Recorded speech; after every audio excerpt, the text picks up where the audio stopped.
ඔයාටත් වයස 40න් පස්සේ exercise start කරන එක ගැන බයක් තියෙනවද? කෙනෙක් කියනවා මේ හાર્ඩ් ට්‍රේනින් ඩේන්ජරස් කියලා. ගොඩක් අය අවුරුදු ගාණක් අන්හෙල්දි ලයිෆ් ස්ටයිල් එකක ඉඳලා එක දවසට එකපාරටම හෙවි ජිම් ට්‍රේනින් එකක් ස්ටාර්ට් කරනවා. සෝ ප්‍රොබ්ලම් එක එක්සර්සයිස් නෙවෙයි. මේ සඩන්ලි ඒ කියන්නේ එකපාරට එන ඕවර්ලෝඩ් එක. මම ඩොක්ටර් ADI කන්සල්ටන්ට් ඩොක්ටර් කෙනෙක් සහ සර්ටිෆයිඩ් ෆිට්නස් කෝච් කෙනෙක් විදිහට ඔයාලට ෂෙයා කරන්නේ safe and science based guidance එකක්. අද මේ වීඩියෝ එකෙන් මම එක්ස්ප්ලේන් කරනවා මිඩල් ඒජ් එකෙන් පස්සේ ආරක්ෂිතව එක්සර්සයිස් ස්ටාර්ට් කරන හැටි. ඒ වගේම warning symptoms එහෙනම් ඔයාට අනතුරු දක්වන රෝග ලක්ෂණ මොනවද? ඒ වගේම safe practical approach එක කොහොමද කියන එක. මේ වීඩියෝ එක අවසාන වෙනකම් බැලුවොත් ඔයාගේ health එක හොඳින් තියාගෙන ආරක්ෂක විදිහට එක්සර්සයිස් ස්ටාර්ට් කරන්නේ කොහොමද කියලා clear understanding එකක් ගන්න පුළුවන්. එක්සර්සයිස් ඩේන්ජරස්ද?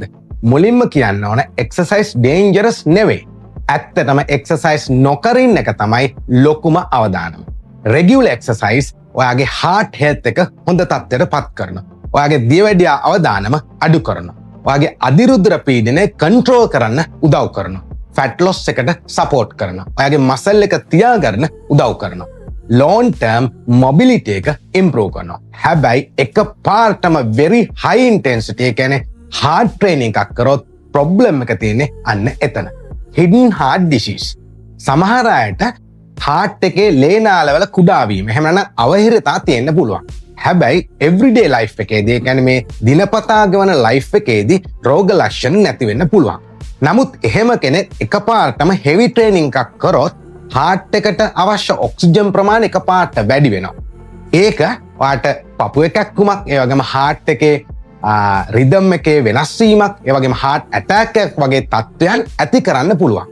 මේකේ දරුණුම තත්ත්වය තමයි heart එක ගැහෙන එක නවතින එක. එහෙම නැත්නම් cardiac arrest කියන තත්ත්වය. කවුද සැලකිලිමත් වෙන්න ඕන? මේ පහත කියන පුද්ගලයන් exercises පටන් ගන්න කලින් විශේෂයෙන්ම සැලකිලිමත් වෙන්න ඕන. වයස 40ට වැඩි කට්ටිය. ස්මෝකර්ස්ලා, ඒ කියන්නේ දුම්බන පුද්ගලයන්, දියවැඩියාව තියෙන පුද්ගලයන්, අධිරුධිර පීඩනය තියෙන පුද්ගලයන්, කොලෙස්ටරෝල් වැඩි පුද්ගලයන්, බර වැඩි පුද්ගලයන්, පවුලේ heart attack තියෙන පුද්ගලයන්, විශේෂයෙන්ම අවුරුදු ගාණක් එක්සර්සයිස් නොකර හිටපු පුද්ගලයන්. මෙන්න මේ අය random hard training, ඒ කියන්නේ හිතෙන විදිහට heavy training start කරන එක සුදුසු නෑ. warning symptoms, ඒ කියන්නේ ඔයාට අනතුරු දක්වන රෝග ලක්ෂණ. ඔයා එක්සර්සයිස් කරද්දි මෙන්න මේ වගේ රෝග ලක්ෂණ එනවා නම් මේක නොසලකා හරින්න එපා. පපුවේ වේදනාව, පපුවේ තද ගතිය, වෙනදට වඩා අසාමාන්‍ය ලෙස හුස්ම ගැනීමේ අපහසුතාවය, කලන්ත ගතිය, මේ හක්ක ප්‍රදේශයේ වේදනාව, ඒ වගේම වම් මතේ වේදනාව.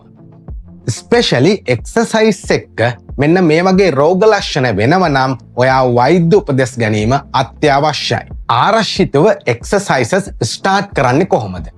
හොඳම අප්‍රෝච් එක තමයි ඔයා වෝකින් වලින් ස්ටාර්ට් කරන්න. ඒ වගේම ඔයාට ලයිට් සයික්ලින් එකක් කරන්න පුළුවන්. රෙසිස්ටන්ට් ට්‍රේනින් කරනවා නම් අඩු වේට්ස් වලින් බේසික් රෙසිස්ටන්ට් ට්‍රේනින් කරන්න. මෙතෙන්දි වැදගත් වෙන්නේ ග්‍රැජුවල් ප්‍රොග්‍රෙෂන් එක. ඒ කියන්නේ ඔයා එක්සර්සයිස් වල තීව්‍රතාවය ටිකෙන් ටික තමයි වැඩි කරන්න ඕන. ඒ වගේම හොඳ වෝම් අප් එකක් කරන්න. ඔයාගේ රිකවරි එකට ටයිම් එකක් දෙන්න. මුල් දවසේම ඕල් අවුට් යන්න එපා. ඊගෝ ලිෆ්ටිං කරන්න එපා. වේට් ට්‍රේනින් හොඳයිද? ඔව්. ප්‍රොපර්ලි ඒ කියන්නේ හරි විදිහට ප්ලෑන් කරපු වේට් ට්‍රේනින් එක ඔයාගේ මසල්ස් ප්‍රිසර්ව් කරන, ඒ කියන්නේ මසල්ස් තියාගන්න උදව් කරනවා. ඔයාගේ ශක්තිය වැඩි කරනවා. ඔයාගේ මෙටබොලිසම් එකට, ඒ කියන්නේ පරිවෘත්තයේ ක්‍රියාවලියට උදව් කරනවා. ඔයාගේ බැලන්ස් එක හොඳට තත්ත්වයට පත් කරනවා. කොටින්ම කියනවා නම් ඔයාට long term healthy aging එකට support එකක් දෙනවා. හැබැයි ස්මාර්ට් ප්‍රෝග්‍රෑම් එකක් කරන්න ඕන. මේ රැන්ඩම් ඉන්ටර්නෙට් වර්ක්අවුට්ස් කොපි කරන්න එපා. මේ වීඩියෝ එක අන්තිම වෙනකම් බලපු ඔයාට ගොඩක් ස්තුතියි. දැන් ඔයා දන්නවා ඔයා මිඩල් ඒජ් එකේදී එක්සර්සයිස් කිරීමේ අවදානම මොකක්ද? ඒ වගේම sudden overload dangerous ඇයි කියන එක, ඒ වගේම safely training start කරන්නේ කොහොමද කියන එක ගැන clear understanding එකක් තියෙනවා. මේ channel එකෙන් හැම විටම share කරන්නේ science based health and fitness information. මේ වගේ වීඩියෝ සඳහා channel එක subscribe කරලා support කරන්න. ඔයත් ළඟදී එක්සසයිසස් එක පාටම ස්ටාර්ට් කරලා තියෙනවද? ඔයාගේ එක්ස්පීරියන්ස් එක පහලින් කමෙන්ට් කරන්න.